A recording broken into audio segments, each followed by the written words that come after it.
God's chosen place of worship. This message by Brother William Marion Branham was delivered on Saturday night, February 20, 1965, at Parkview Junior High School Arena in Jeffersonville, Indiana, USA. தேவனால் தெரிந்து கொள்ளப்பட்ட ஆராதனை ஸ்தலம். இந்த செய்தியானது சகோதரன் William Marian பிரங்கம் அவர்களால் 1965 வருடம் பிப்ரவரி மாதம் 20 சனிக்கிழமை இரவில் அமெரிக்கா, இந்தியானா, ஜெபர்சன்வில்லில் உள்ள பார்க்வியூ ஜூனியர் உயர்நிலைப் பள்ளி அரங்கத்தில் அளிக்கப்பட்டது. Let us remain standing for a moment as we bow our heads for prayer. ஜெபத்திற்காக நாம் தலை வணங்குகையில் நாம் சிறிது நேரம் நின்றபடியாகவே இருப்போம். Now with our heads bowed, and I trust our hearts are bowed too. நம்முடைய தலைகள் வணங்கினவாறு இருக்க, நம்முடைய இருதயங்களும் கூட வணங்கினவாறு இருக்கிறது என நான் நம்புகிறேன். I wonder how many in here tonight would like to be remembered in prayer as something special. இன்றிரவு இங்குள்ளவர்களில் விசேஷமான காரியத்திற்காக ஜெபத்தில் நினைவு கூற வேண்டும் என்று விரும்புகிறவர்கள் எத்தனை பேர் இருக்கிறீர்கள்? Would you just raise your hand and say, God, give to me tonight that what I'm seeking for? நீங்கள் உங்கள் கரங்களை உயர்த்தி, தேவனே, நான் தேடுகின்ற காரியத்தை இன்றிரவு எனக்கு தாரும் என்று கூறுவீர்களா? The Lord bless you. கர்த்தர் உங்களை ஆசீர்வதிப்பாராக. Our Heavenly Father, as we now humbly approach this great throne of grace, எங்கள் பரலோக பிதாவே, இந்த மகத்தான கிருபாசனத்தை இப்பொழுது நாங்கள் தாழ்மையாக அணுகுகின்ற வேளையில் by faith we move into the beyonds where God and the angels and the cherubims and all the heavenly host is assembled together. தேவனும் தூதர்களும் கேருபீன்களும் பரலோக சேனையும் கூடியுள்ளதான அந்த அப்பாற்பட்ட இடத்துக்குள் விசுவாசத்தின் மூலமாக நாங்கள் நுழைகிறோம். Or he said there cannot be even a sparrow fall to the ground without the Heavenly Father knowing it. ஏனென்றால் பரலோகத்தில் உள்ள பிதாவின் சித்தத்தின்படி அல்லாமல் ஒரு குருவி கூட தரையிலே விழாதென்று அவர் கூறியுள்ளார். How much more does he know here when hundreds of people have their heads bowed and calling upon thee for special requests? அப்படியானால் இங்கே நூற்றுக்கணக்கானவர்கள் தங்களை தலைகளை தாழ்த்தி விசேஷ தேவைகளுக்காக அவரை நோக்கி கூப்பிடும் போது அவர் எவ்வளவு அதிகமாய் அவைகளை அறிந்திருப்பார். Father, look down upon the needy world tonight, for we are a needy people. பிதாவே, தேவைகளுள்ள உலகத்தை இன்றிரவு நோக்கி பாரும், ஏனென்றால் நாங்கள் தேவைகளுள்ள ஜனங்களாய் இருக்கிறோம். And I pray, God, that because that we have assembled here and expressing to thee our faith in a living God who does answer prayer. நாங்கள் அதற்காக ஜெபிக்கிறோம், ஏனென்றால் ஜீவிக்கின்ற தேவன் பேரில் எங்களுக்குள்ள விசுவாசத்தை வெளிப்படுத்துவதற்காக நாங்கள் இங்கே கூடி வந்திருக்கிறோம். அவர் ஜெபங்களுக்கு பதிலளிக்கிறவர். We have come out from among the world of the uncircumcised of the heart and ears. விருத்த சேதனம் பண்ணப்படாத இருதயமும் காதுகளும் உடைய உலகத்தின் மத்தியில் இருந்து நாங்கள் வெளியே வந்திருக்கிறோம். Come out to live a separate life and to live in confessing our faith in thee. ஒரு வேறு பிரிக்கப்பட்ட ஜீவியம் செய்வதற்காக, உம்மிலுள்ள எங்கள் விசுவாசத்தை அறிக்கையிடும்படியான ஜீவியம் செய்வதற்காக நாங்கள் வெளியே வந்துள்ளோம். Tonight we've raised our hands and saying we're needy. இன்றிரவு எங்களுக்கு தேவைகள் உண்டு என்று சொல்லும்படியா எங்கள் கரங்களை உயர்த்தியுள்ளோம். Dear God, answer every one of their requests. அன்புள்ள தேவனே, அவர்கள் ஒவ்வொருடைய வேண்டுதல்களுக்கும் பதிலளியும். And then, Father, we pray that you have visited us tonight in the Word. பின்னர் பிதாவே, இன்றிரவு வார்த்தையில் நீர் எங்களை சந்திக்கும்படியாய் நாங்கள் ஜெபிக்கிறோம். We come here for correction, for understanding. நாங்கள் திருத்தப்படும்படிக்கும் புரிந்து கொள்ளும்படிக்கும், that we might know just how to live in this present day. இந்த நாட்களில் நாங்கள் எப்படி ஜீவிக்க வேண்டும் என்று அறிந்து கொள்ளும்படிக்கும், what to look forward to, what to do. எதை எதிர்பார்க்க வேண்டும், என்ன செய்ய வேண்டும் என்பதை அறிந்து கொள்ளும்படியாய் இங்கே வந்துள்ளோம். For we know the coming of the Lord is drawing nigh, according to all the signs that the prophets foretold. ஏனென்றால் தீர்க்கதரிசிகள் முன்னுரைத்து போன எல்லா அடையாளங்களின்படியாயும் கர்த்தாவே, உம்முடைய வருகையானது மிகவும் நெருங்கி வந்து கொண்டிருக்கிறது என நாங்கள் அறிந்துள்ளோம். We're nearing the time, Lord, when complete deliverance will be given to your children. உம்முடைய பிள்ளைகளுக்கு முற்றிலுமான விடுதலையை கொடுக்கும்படியான அந்த நேரத்தை நாங்கள் நெருங்கி கொண்டிருக்கிறோம் கர்த்தாவே. God, let us everyone be there, Father. தேவனே, நாங்கள் ஒவ்வொருவரும் அங்கு இருக்கும்படியாய் செய்யும் பிதாவே. May there not be one missing. அங்கு ஒருவர் கூட கைவிடப்படாதிருப்பார்களாக.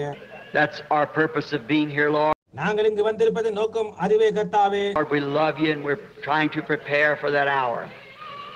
நாங்களும் நேசிக்கிறோம். அந்த வேலைக்காக ஆயத்தப்படும்படியாய் நாங்கள் முயற்சித்துக் கொண்டிருக்கிறோம். Speak to us, we ask again tonight, and heal the sick. நாங்கள் இன்றைவு மறுபடியுமாய் கேட்கிறோம், எங்களோடு பேசும், வியாதியஸ்தரை சுகப்படுத்தும். All the sick and the afflicted that's in the building, we pray that you'll heal them, Lord. இந்த கட்டிடத்திற்குள் இருக்கின்ற துன்பப்படுகின்ற வியாதியுள்ள யாவரையும் நீ சுகப்படுத்தும்படியாய் நாங்கள் ஜெபிக்கிறோம் கர்த்தாவே. And especially them with spiritual needs. விசேஷமாக ஆவிக்குரிய தேவைகளை உடையவர்களுக்கு அளியும். We pray that you'll save every lost soul. ஒவ்வொரு ஆத்மாவையும் நீர் ரட்சிக்க வேண்டும் என்றும், Fill every believer with the Holy Spirit. ஒவ்வொரு விசுவாசியும் பரிசுத்த ஆவியினால் நிரப்ப வேண்டும் என்றும், And renew the strength and power in your believing children. விசுவாசிக்கின்ற உம்முடைய பிள்ளைகளுக்கு இருக்கின்ற வல்லமையும் பலத்தையும் நீர் புதுப்பிக்க வேண்டும் என்றும் நாங்கள் ஜெபிக்கிறோம்.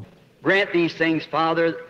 We ask much because you told us to ask abundance. இந்த காரியங்கள் யாவையும் அழியும் கர்த்தாவே, நாங்கள் அதிகமாக கேட்கிறோம், ஏனென்றால் நீர் மிகுதியாய் கேளுங்கள் என்றும். Ask for great things, many of them, that our joys might be made full.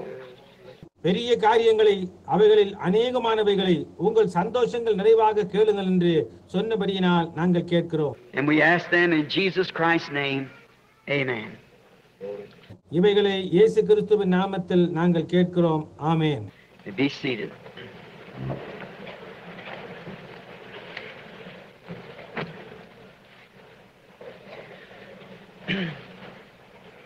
I certainly deem this a grand privilege tonight to be back here at the platform again here in this high school. இன்றிரவு மீண்டுமாக இந்த உயர்நிலை பள்ளி மேடையிலே நிற்கவும், To face these fine people that's gathered out to hear the gospel. சுவிசேஷத்தை கேட்கும்படியாய் இங்கே கூடி வந்திருக்கின்ற இந்த அருமையான ஜனங்களின் முகத்தை பார்க்கவும் கிடைத்ததை நான் நிச்சயமாக பெரிய ஸ்லாக்கியமாக கருதுகிறேன். I ask God's mercy to help me to tell you the truth as far as I know the truth. எனக்கு சத்தியம் என்று தெரிந்துள்ள மட்டில் சத்தியத்தை உங்களுக்கு சொல்லும்படியாய் நான் தேவனுடைய இரக்கத்தை கேட்கிறேன். He still can close the mouth of a man as same as he could the mouth of a lion. ஒரு சிங்கத்தின் வாயை கட்ட முடிந்த வண்ணமாகவே ஒரு மனிதனின் வாயையும் கட்ட அவரால் இன்னமும் முடியும். And if I had ever tried to say anything that was wrong and contrary to his will, நான் எப்பொழுதாவது அவருடைய சித்தத்திற்கு மாறாகவும் தவறாகவும் எதையாவது சொல்ல முயற்சிப்பேனானால், my sincere prayer is that he close my mouth, that I won't say it. என்னுடைய வாயை அவர் கட்ட வேண்டும் என்பதே என்னுடைய உத்தமமான ஜெபமாய் உள்ளது. Or truly, I want to be in heaven myself, ஏனென்றால் உண்மையாகவே நான் பரலோகத்தில் இருக்க வேண்டும் என்று விரும்புகிறேன். and I'd never be there, and besides all that, I'd be a false leader, somebody who had done something falsely. அது மட்டுமல்லாமல் நான் ஒரு தவறான வழிநடத்துபவனாயும் தவறான காரியத்தை செய்த யாரோ ஒருவனாயும் இருப்பேன். நான் அங்கே ஒருபோதும் இருக்க முடியாது. If I do it, it's because I don't know no different. நான் அதை செய்வேனேயானால் வித்தியாசமான ஒன்றையும் நான் அறியாத காரணமாயிருக்கும். The Lord bless you. கர்த்தர் உங்களை ஆசீர்வதிப்பாராக. Now tomorrow morning, if it be the will of God, I aim to speak on that subject, marriage and divorce. இப்பொழுது நாளை காலையில் அது தேவனுடைய சித்தமாய் இருக்குமானால் விவாகமும் விவாகரத்தும் என்ற பொருளின் பேரில் பேச இருக்கிறேன். And we trust that you'll come and bring your pencils and papers. நீங்கள் வருவீர்கள் என்று நாங்கள் நம்புகிறோம். பென்சில் காகிதங்களுடன் வாருங்கள். We won't take too long, but I just like to. நான் அதிக நேரம் எடுத்துக்கொள்ள மாட்டேன், ஆனால் பேச விரும்புகிறேன். That was my purpose of being back here first in Indiana, but I promised you that. இந்தியானாவிற்கு இங்கே நாங்கள் திரும்பி வந்ததற்கான முதலாவது நோக்கம் அதற்காகவே வந்தோம்.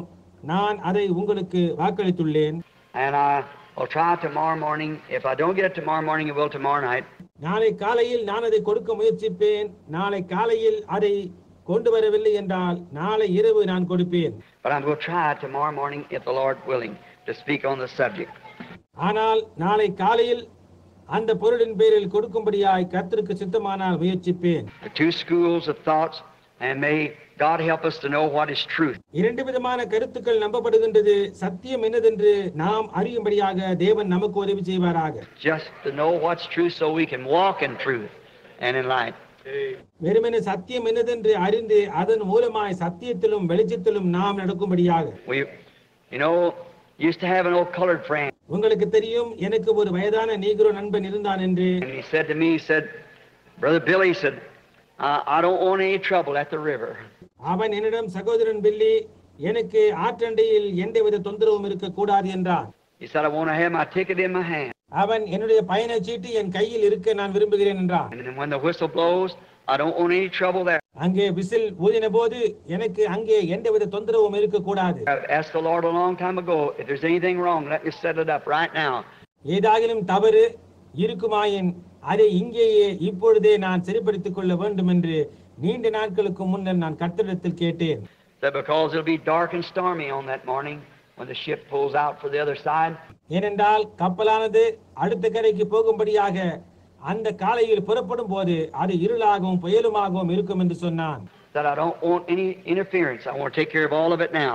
அவன் எனக்கு எந்த இடையூறும் அங்கே இருக்க கூடாது, அவைகள் எல்லாவற்றையும் நான் இப்பொழுதே கவனிக்க விரும்புகிறேன் என்று சொன்னான். That's what we're here for. Try to take care of all the interferences so that we can walk aboard on that hour. அதற்காகத்தான் நாம் இப்பொழுது இங்கே இருக்கின்றோம்.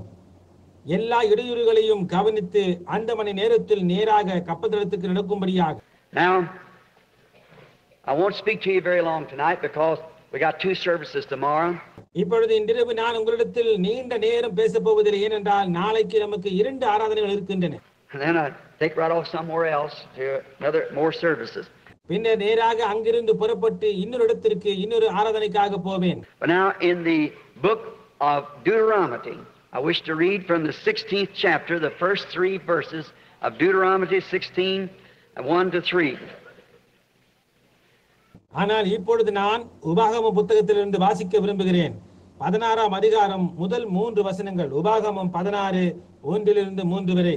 Observe the month of Abib and keep the Passover, the Lord thy God, in the 4th month of Abib. The Lord thy God brought thee forth out of Egypt by night. ஆபீப் மாதத்தை கவனித்திருந்து அதில் உன் தேவனாகிய கர்த்தருக்கு பஸ்காவை ஆசரிப்பாயாக.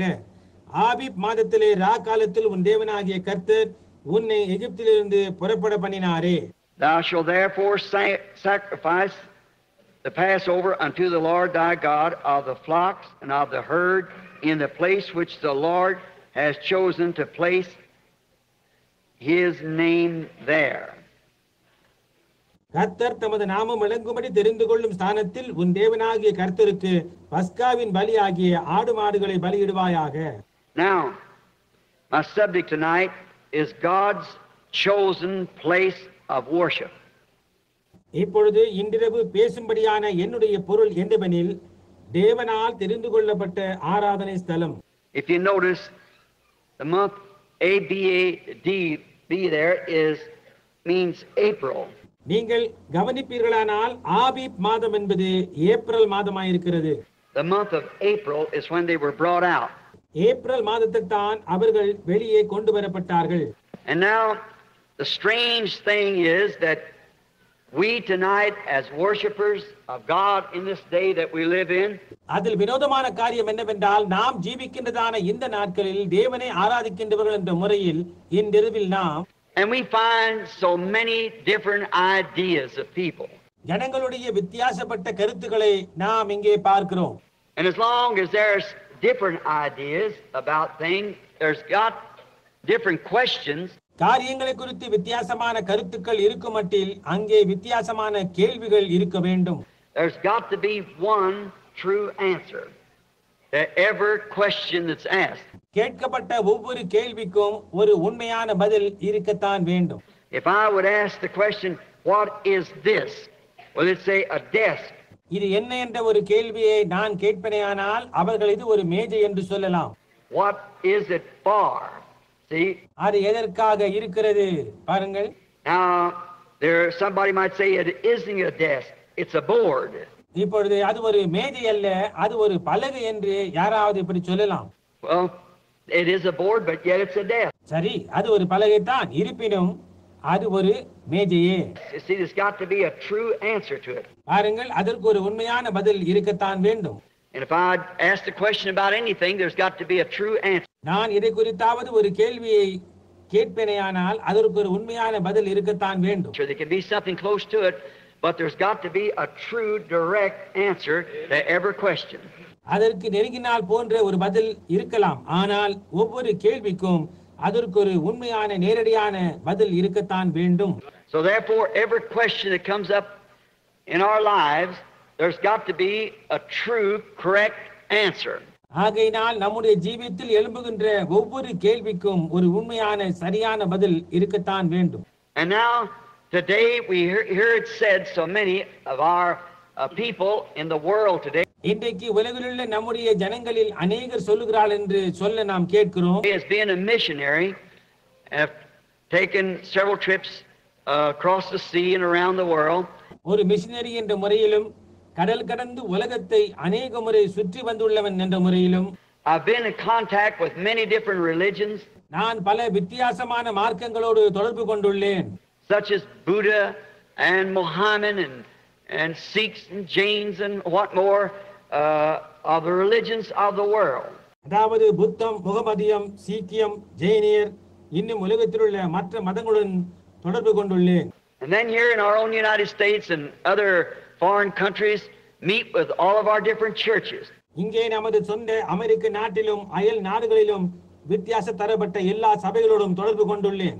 Such as our denominational churches, நம்முடைய கட்டப்பட்ட ஸ்தாபனங்களை போன்றவைகள், beginning with the early Roman Catholic and then to the Greek and so forth, and the different rites.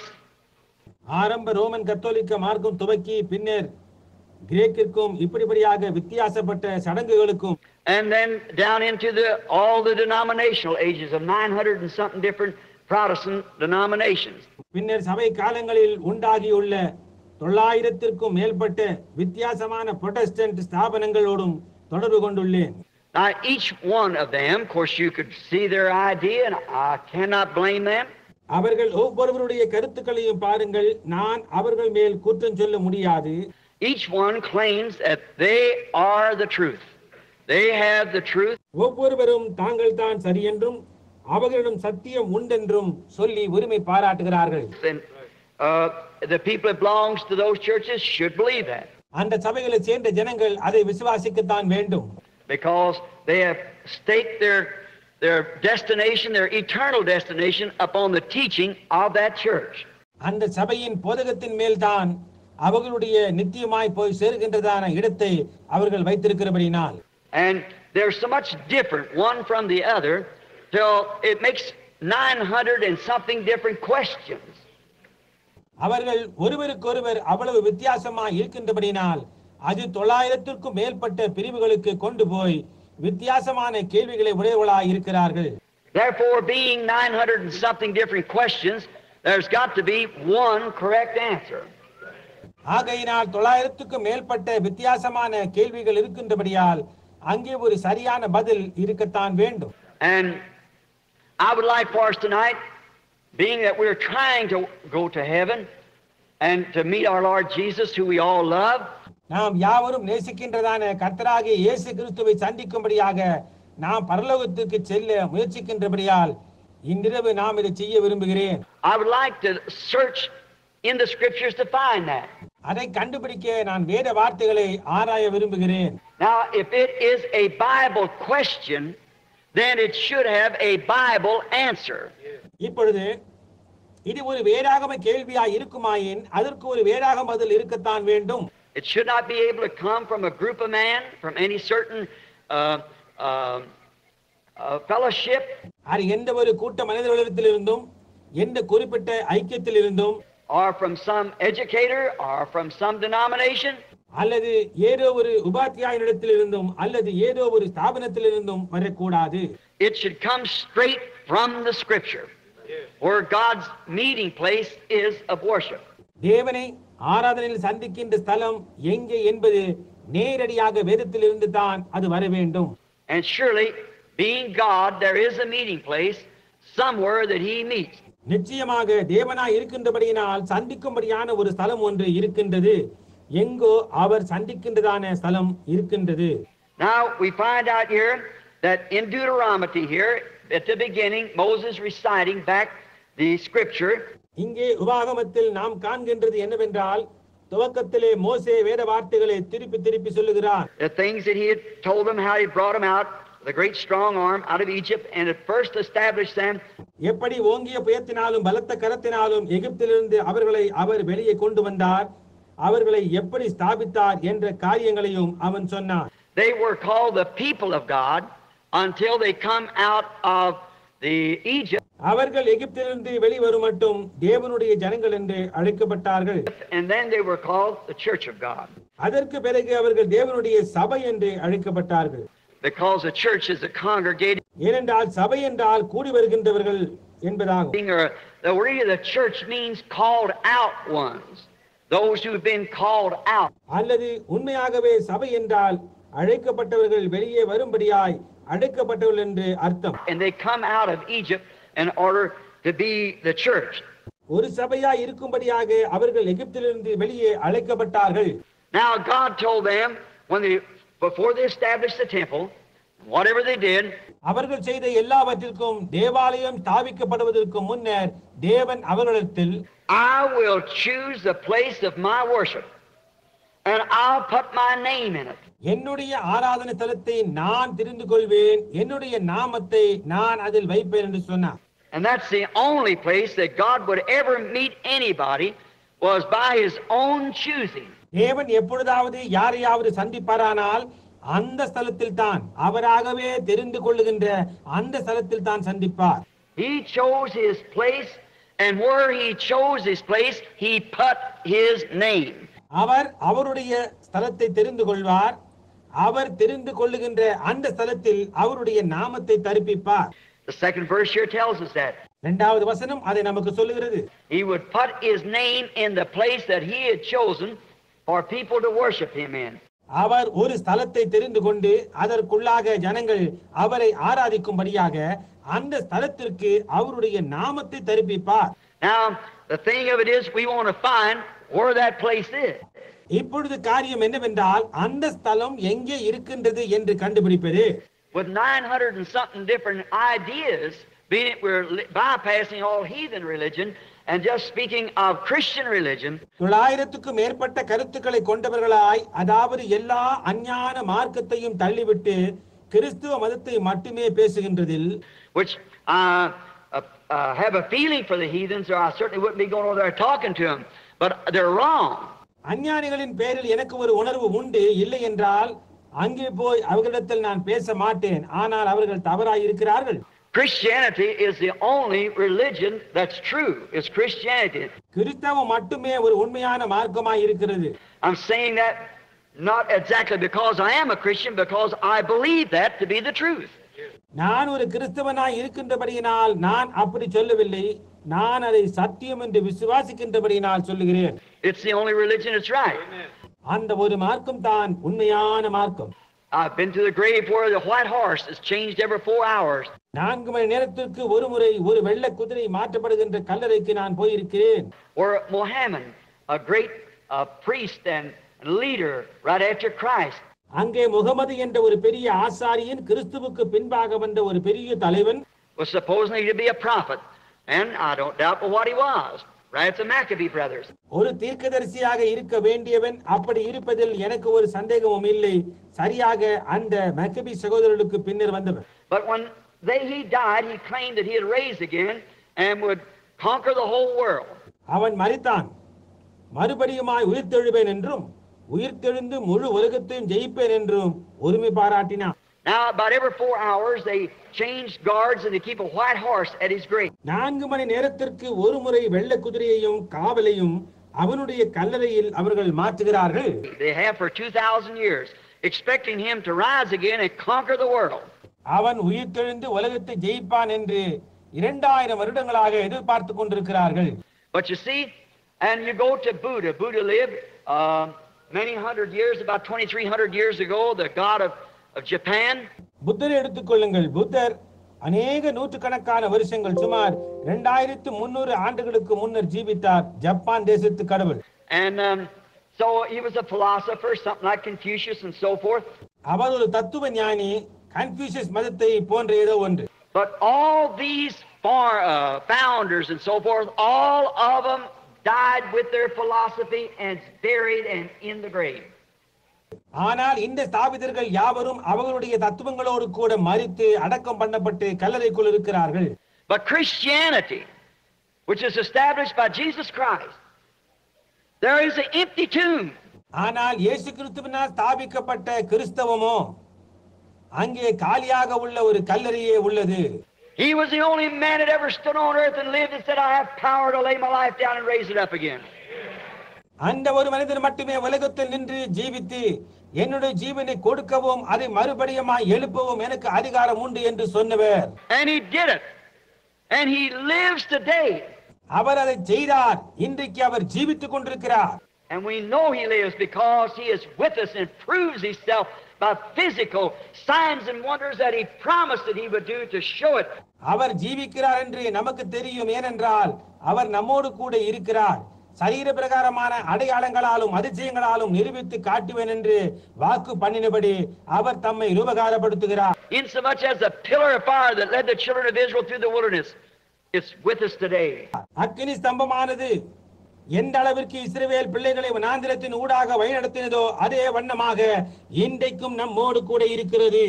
Even having its picture taken. அதனுடைய புகைப்படமும் கூட எடுக்கவும் செய்தார். Performing the signs and wonders that he promised it would do in this day. இந்த நாட்களுக்கு செய்வேன் என்று வாக்கு பண்ணின அடையாளங்களையும் அற்புதங்களையும் செய்து கொண்டிருக்கிறார். Seeing all the words that he promised being made manifest this day. அவர் வாக்கு பண்ணின எல்லா வார்த்தையையும் வெளிப்படையாய் காணும்படியாய் செய்கின்றார். Therefore the rest of heathen world is out. It's Christianity. ஆனபடியினால் எஞ்சியுள்ள அஞ்ஞான உலகம் தொலைந்து போயிற்று. அது கிறிஸ்தவம். Now being that there's 900 and something questions about where God meets. தேவன் எங்கே சந்திக்கிறார் என்பதை பற்றி 900க்கும் மேற்பட்ட கேள்விகள் இருக்க. He meets with the Methodists, or he meets in the Baptists, and he meets in this and that and the other. அவர் மெத்தடிஸ்டுகளோடு சந்திக்கிறாரா அல்லது அவர் பாப்டிஸ்டுகளோடு சந்திக்கிறாரா அல்லது அவர் சந்திக்கிறாரா இதில் அதில் என்று இருக்கிறது. Now there's a question there. இப்பொழுது அங்கே ஒரு கேள்வி இருக்கிறது. So everyone has to seek out his own salvation with fear and trembling. ஆகவே ஒவ்வொருவரும் பயத்தோடும் நடுக்கத்தோடும் அவர்களுடைய ரட்சிப்பு நிறைவேற பிரயாசப்பட வேண்டும். But tonight I want to try to find and prove in the scripture where the correct place is where God meets and worships with the people. ஆனால் இன்றிரவு நான் வேத வார்த்தைகளிலிருந்து சரியான இடம் எங்கே இருக்கிறது என்றும் தேவன் எங்கே சந்தித்து ஜனங்களோடு ஆராதிக்கிறார் என்பதையும் கண்டுபிடிக்க முயற்சித்து நிரூபிக்க விரும்புகிறேன். And if that's it, that's the only place he'll ever meet. காரியம் அப்படியா இருக்குமானால் அந்த ஒரே இடத்தில் தான் அவர் எப்போது சந்திப்பார். Now we took this text out of Deuteronomy. நாம் இந்த பொருளை உபாகமத்திலிருந்து எடுத்தோம். It's a Greek word which has a compound meanings, or it means two laws. உபாகமம் என்பது ஒரு கிரேக்க வார்த்தை. அதற்கு ஒன்றுக்கு மேம்பட்ட அர்த்தங்கள் உண்டு அல்லது இரண்டு விதிகள் என்ற அர்த்தம். The Greek word Deuteronomy means two different laws. கிரேக்க வார்த்தையாகிய டியூட்டரானமி உபாகமம் என்பதற்கு இரண்டு விதிகள் என்ற அர்த்தம். And that's just what God has, two different laws. அப்படிப்பட்டதுதான் தேவன் உடையவராய் இருக்கிறார். ரெண்டு வித்தியாசமான விதிகள். And one of them is a law of death and the other is a law of life. அவைகளில் ஒன்று மரணத்தின் விதி, இன்னொன்று ஜீவனின் விதி. God has two laws. தேவனிடம் இரண்டு விதிகள் இருக்கின்றன. To follow him and serve him and worship him is life. To reject it is death. அவரை பின்பற்றுவது, அவரை நேசிப்பது, அவரை ஆராதிப்பது என்பது ஜீவனும், அதை புறக்கணிப்பது என்பது மரணமுமான இரண்டு விதிகள் அவருக்கு இருக்கிறது. There's two laws in God. தேவனுக்குள் இரண்டு விதிகள் இருக்கின்றன. Now one of those laws was made recognized to the world at Mount Sinai. இப்பொழுது அந்த விதிகளில் ஒன்று சீனாய் மலையில் உலகத்துக்கு அங்கீகரிக்கப்படும்படியாய் கொடுக்கப்பட்டது. God gave the law to Moses and Israel. தேவன் விதியை மோசேக்கும் இஸ்ரவேலுக்கும் கொடுத்தார். Not that the law could help them, but the law only pointed out to them that they were sinners. அந்த விதியானது அவர்களுக்கு உதவி செய்யும் என்பதற்காக கொடுக்கப்படவில்லை. ஆனால் அந்த விதியானது அவர்கள் பாவிகளாய் இருந்தார்கள் என்பதைத்தான் சுட்டி காட்டினது. Until that time they didn't know what sin was till they had a law. அந்த நேரம் மட்டும் பாவம் என்ன என்பதை அவர்கள் அறியாதிருந்தார்கள். அதாவது நியாயப்பிரமாணம் அவர்களுக்கு கொடுக்கப்படுமட்டாக. There cannot be a law without a penalty. தண்டனை இல்லாமல் ஒரு பிரமாணமும் இருக்க முடியாது. A law is not a law without penalty. தண்டனை என்பது இல்லை என்றால் விதியானது ஒரு விதியாய் இருக்க மாட்டாது. So therefore the transgression of the law is sin, and the wages of sin is death. ஆனபடியினால் விதியினை மீறுதல் பாவமாய் இருந்தது, பாவத்தின் சம்பளம் மரணமாய் இருந்தது. So therefore until God made them a law, there was no transgression reckoned to them. ஆனபடியினால் தேவன் அவர்களுக்கு ஒரு விதியை கொண்டு வருமட்டா எந்த மீறுதலும் அவர்கள் மேல் சுமத்தப்படாதிருந்தது. If there's no law here that says you can't run over 20 miles an hour, then you can run over 20 miles an hour. ஒரு மணிக்கு 20 மைல் வேகத்துக்கு மேல் போக கூடாது என்று ஒரு விதி இல்லாமல் இருக்குமானால் அப்பொழுது நீ 20 மைல் வேகத்துக்கு மேல் ஓட்டலாம். But when there's a law that says you can't do it, then there's a law and there's a penalty behind it. நீ அப்படி செய்ய கூடாது என்று ஒரு விதி இருக்குமானால் அப்பொழுது அங்கே ஒரு விதியும் அதற்கு பின்னால் ஒரு தண்டனையும் இருக்கிறது. Now, death, or the law of death, was the commandments given on Mount Sinai, which told man that he was a sinner. Sinai மலையின் மீது கொடுக்கப்பட்ட கற்பனைகளானது மரணத்தின் விதியாய் இருந்தது. அது ஒரு மனிதனை நீ ஒரு பாவியானவன் என்று சொல்லிற்று. And to transgress God's law, he died. தேவனுடைய பிரமாணத்தை மீறுவதென்றால் அவன் மரிக்கிறான். But there's no salvation in the law. ஆனால் அந்த பிரமாணத்தில் ரட்சிப்பு கிடையாது. It was only a policeman that could put you in jail. It had nothing to bring you out with. ஒரு காவல்காரனை போன்று அது உன்னை சிறையில் அடைக்குமே அன்றி உன்னை சிறை நின்று வெளியே கொண்டு வரும்படி அதனிடம் வழியே இல்லை. But then he gave another law. That was at Mount Calvary.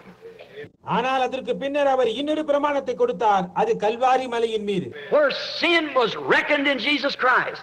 அங்கே பாவமானது இயேசு கிறிஸ்துவின் மேல் சுமத்தப்பட்டது. And there the penalty was paid. அங்கே தண்டனையானது கொடுத்து தீர்க்கப்பட்டாயிற்று. And not without law, but by grace you are saved by the grace of God through predestination. God's foreknowledge of your being. பிரமாணம் இல்லாமல் ஆனால் கிருபையினாலே நீங்கள் ரட்சிக்கப்பட்டீர்கள். உங்களை பற்றின தேவனுடைய முன்னறிவின்படியான முன்குறிப்பின் மூலமாக தேவனுடைய கிருபையினாலே ரட்சிக்கப்பட்டீர்கள்.